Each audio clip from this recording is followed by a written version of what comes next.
I consider the Trump administration a danger to the world that will disappear in 2020.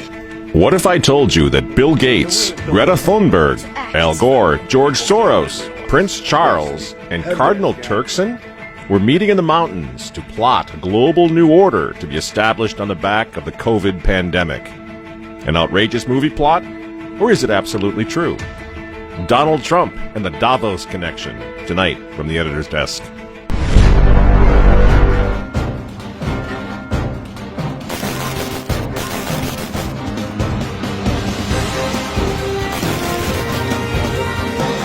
Hello again, ladies and gentlemen. Michael Matt coming to you once again from the offices of the Remnant newspaper.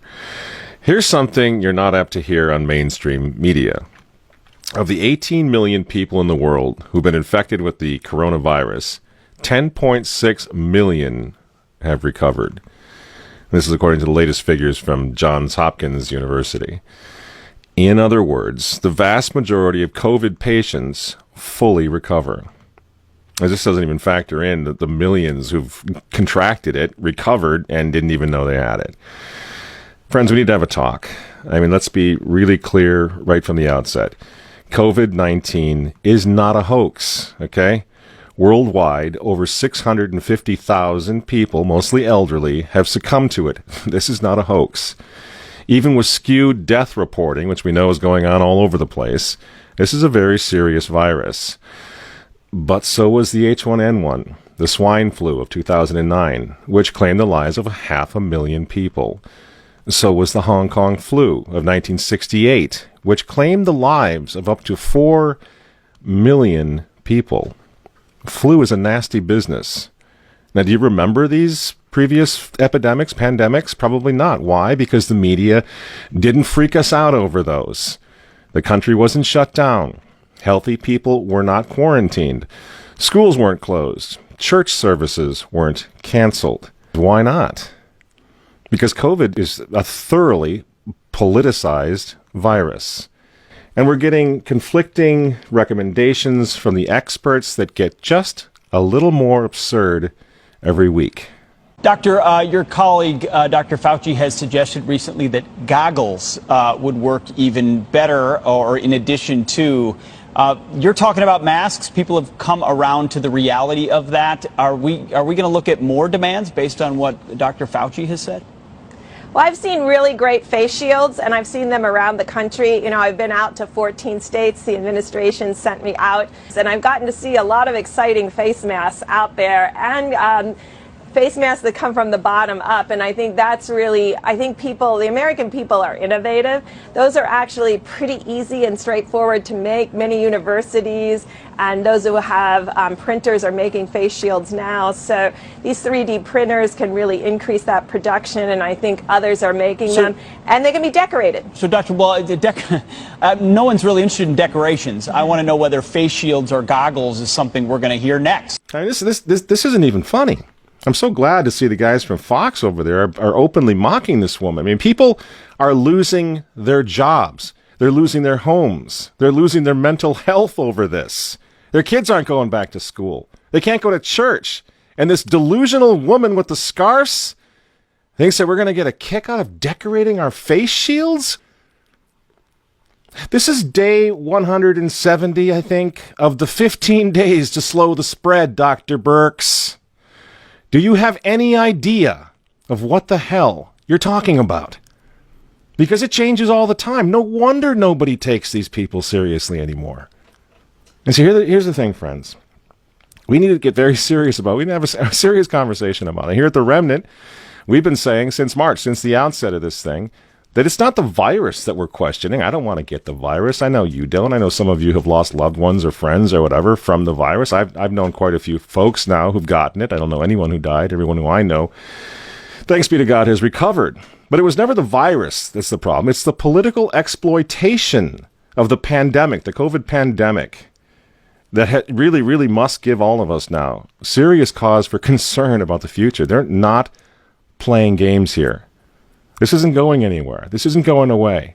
And don't take my word for it. I wouldn't expect you to do that anyway. Let's talk about Davos, Switzerland. Here's where the leaders of the world are admitting exactly what I'm saying, that this is a Trojan horse. Now, in Davos, they call it the Great Reset, and it's scheduled now to kick off in January 2021. And if you want to know what's really going on here, if you want to know why the schools are probably, many of them are not going to open in the fall, if you want to know why you're wearing that dehumanizing face mask, even in your car, look to Davos.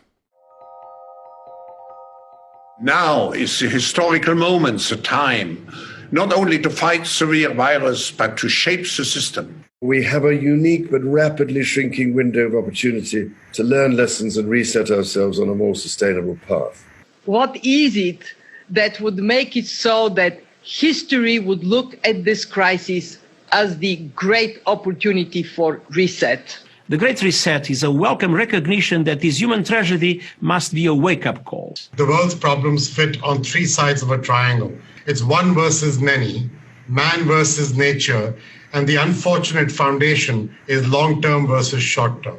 Any recovery stimulus should have green conditions attached to it. We have to change our economy dramatically in the next 20 or 30 years, and the next 10 years is absolutely decisive. The recovery has to be greener than any of the previous recoveries. And then we need to couple that with new initiatives to equip more people with the digital skills they'll need. We have to live up to the expectations which we have created, and we will do so.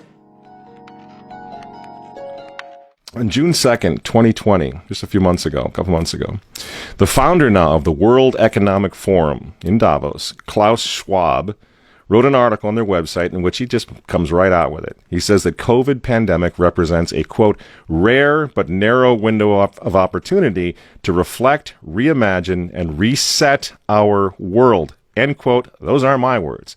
Those are his words. The world must act jointly and swiftly, says Mr. Schwab, to, quote, revamp all aspects of our societies and economies, from education to social contracts and working conditions. Every country, from the United States to China, must participate, and every industry, from oil and gas to tech, must be transformed, end quote. And Mr. Schwab comes right out and admits that he can't do this without, you guessed it, Bill Gates. We are particularly committed to this initiative since the Forum has been at the origin in its annual meeting in Davos of the Global Fund, Gavi and CEPI, together with the Gates Foundation and other founders of those crucial organizations, particularly today. And they're all there. All the movers and shakers of the world are in Davos at one time or another. Even Prince Charles, the insufferable Prince of Wales, got into the act in Davos in January. Unless we take the action necessary and we build again in a greener and more sustainable and more inclusive way, then we will end up having more and more pandemics and more disasters from ever accelerating global warming and climate change. So this is the one moment, as you've all been saying, when we have to make as much progress as we can. And of course, Antonio Guterres, the former Prime Minister of Portugal, who's also a Catholic and is now serving as the Secretary General of the United Nations, he's in Davos, chiming in as well. A microscopic virus has closed down entire countries and economies. The Great Reset is a welcome recognition that this human tragedy must be a wake-up call. As you rightly say, it is imperative that we reimagine, rebuild, redesign, reinvigorate, and rebalance our world. Friends, the full picture should begin to emerge now, and I'm just giving you a sample. I mean, everyone has spoken here. Everyone who is anyone in the globalist community has gone to Davos, has delivered speeches. They come together, they network, they plan our future.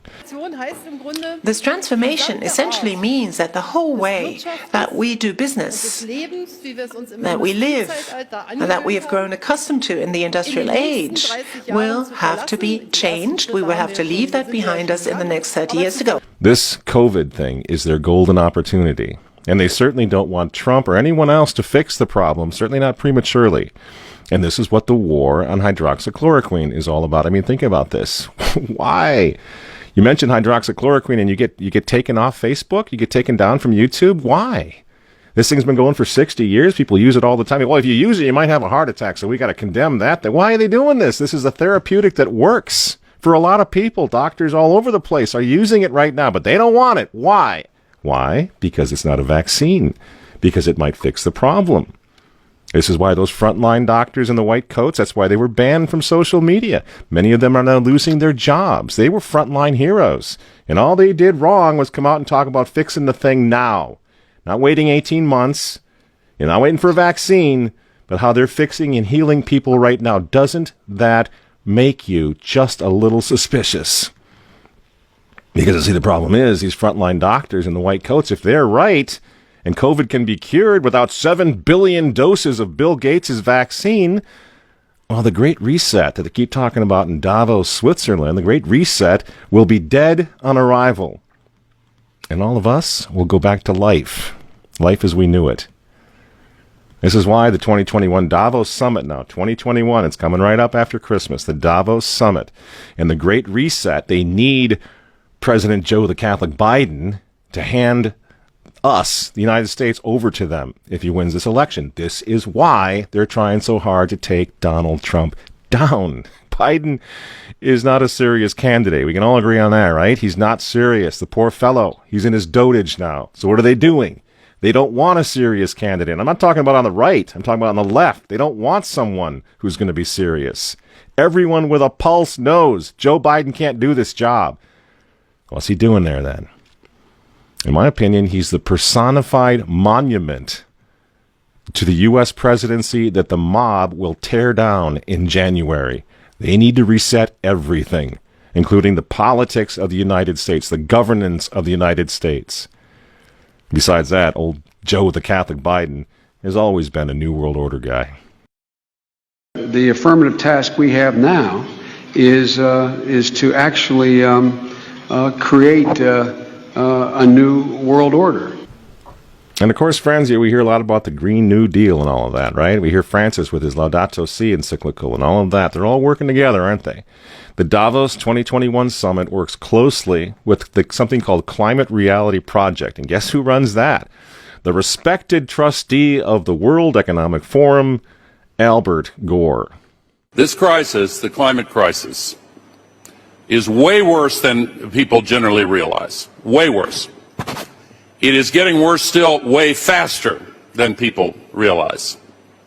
The burden to act that is on the shoulders of the generation of people alive today is a challenge to our moral imagination. But this is Thermopylae. This is Agincourt. This is the Battle of the Bulge. This is Dunkirk. This is 9/11. We have to rise to this occasion. I can't believe this guy is still knocking around. It's unbelievable. It's like a spoof, isn't it? It's Al again. I mean, and it's the same. And Davos brings them all in, all the ghouls from the globalist swamp. Our house is still on fire. Your inaction is fueling the flames by the hour. And we are telling you to act as if you loved your children above all else. And of course, drum roll please, Davos, Switzerland has its elder statesman, George Soros. George Soros's dinner at Davos is a bit of an institution at this event. He usually comes out with strong criticism of something that he feels is troubling for the state of the world. He didn't hold back either when talking about the US president, saying that he was describing him as a con man, an ultimate narcissist. Even the fate of the world could be at stake in 2020 and the years to come as well, perhaps referencing there the upcoming, of course, election in the United States too. So George Soros really, using his platform here at Davos to speak to those, rich and famous who come to the World Economic Forum. We know that he's, in the past, has been a major donor to the Democratic Party in the United States. He didn't say anything about which candidate he might be supporting in the Democratic primary, but certainly no holding back on his criticism of President Trump. What's this all about? I think you know. I think we all sort of in our hearts, we kind of realize what's going on here. This is not about COVID anymore. This is about a reset of everything. And the United States of America, is in the way right now of all of it. So they are destabilizing our entire country. The Great Reset, then, politically, economically, it wants to implement massive socialist programs and, of course, global climate change along the lines of the Green New Deal. The regulation is going to be unbelievable, and no country will be allowed to opt out of this. Why?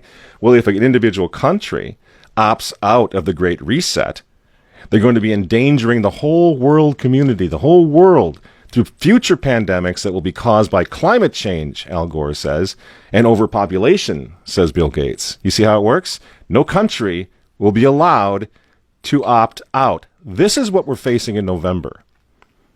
And if you think the Catholic Church is going to protect you from what's coming from this globalist takeover nightmare, think again. We've been through all this before, leaving aside Pachamama, and leaving aside Laudato Si, which is the encyclical of the globalists. It's the encyclical of the United Nations. I'm sure that we have all read this magnificent encyclical that His Holiness Pope Francis has blessed us with. It's the encyclical of AOC. It's the encyclical of the Green New Deal. Leaving that aside, Francis has already announced the global economic reset of his own last year. I don't know what makes this man think that he's an economist. I don't know where he learned all of this down in Argentina, but he's an amazing guy. He knows everything but theology. Ever notice that? He already announced his coming global economic reset. He calls it, in his humility, the economy Francesco. The economy of Francis. Remember? We showed you a bit of this. I'll show you a little more here. I will come for the economy of Francesco because we need a new economy, a new vision, and the teachings of Pope Francis in Laudato Si and in other teachings help to give us the pathway to a better world. Isn't that something? This was announced last year, mid-2019. It's almost as if Francis knew that the COVID pandemic and the resulting economic collapse were coming. I wonder how he knew that. Isn't that weird? That he was already calling for an economic reset? Well, poor Francis, he couldn't make it out to Davos back in January when the big party happened. But he did send his representative, the globalist cardinal, Peter Turkson, in his place. Ladies and gentlemen, I'm pleased to welcome His Eminence Cardinal Turkson, Prefect of the Dicastery for Promoting Integral Human Development of the Vatican City-State, with a special message from His Holiness Pope Francis. Your Eminence, it is a pleasure to welcome you back to Davos. The stage is yours. This is to Professor Klaus Schwab, Executive Chairman of the World Economic Forum. As the World Economic Forum celebrates its 50th anniversary, I send greetings and prayerful good wishes to all taking part in this year's gathering.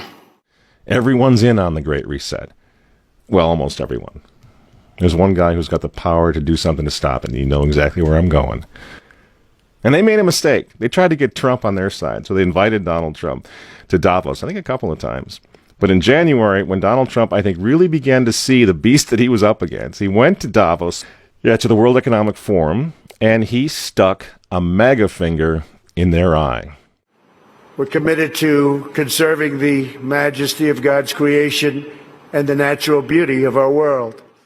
But to embrace the possibilities of tomorrow, we must reject the perennial prophets of doom and their predictions of the apocalypse.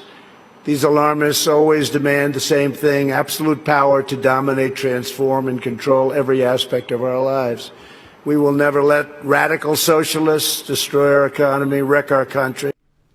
2 days after Donald Trump gave that speech, the 89-year-old leftist weirdo billionaire George Soros made an emergency intervention where, at Davos, once again, warning that the U.S. 2020 election will determine the, quote, fate of the whole world.